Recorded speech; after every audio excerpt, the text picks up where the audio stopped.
So right mga tropa, welcome back to my channel. For today's video, KLX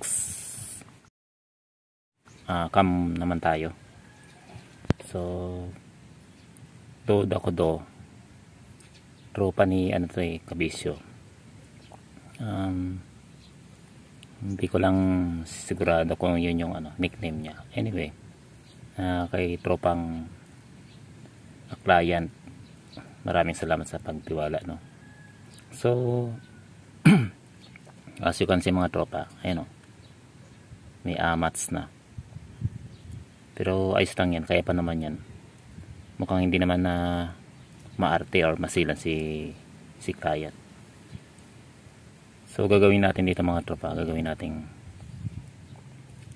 7.0 lang siguro yung cam na to, no. Pang trail daw ni tropang client.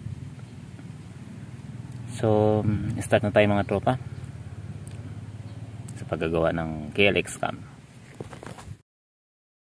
So yun mga tropa, kukunin na ni tropang owner yung kanyang cam. Asa na ba yun?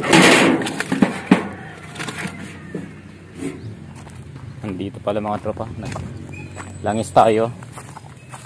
Ayan, so shoutout na pala, at saka salamat kay tropang owner. So bibigyan na natin sa kanya mga tropa. Alright mga tropa, nakuha na nga ni tropang owner yung KLX cam. Kaso pala hindi kay tropang owner yun, kundi kay tropang mekaniko lang, at pinagawa lang din, inutos lang din, pinasuyo lang din sa kanya. So may bago siyang ipagagawa sa atin. Abangan na lang ito mga tropa sa next video natin, Ito ay Rusi 125 na wave clone. So ang sukat nito ay 5.2, 5.3 intake, 5.2 exhaust. So gagawin nating siguro mga, hindi tayo lalagpas sa 1 mm. So paabang na lang dito mga tropa.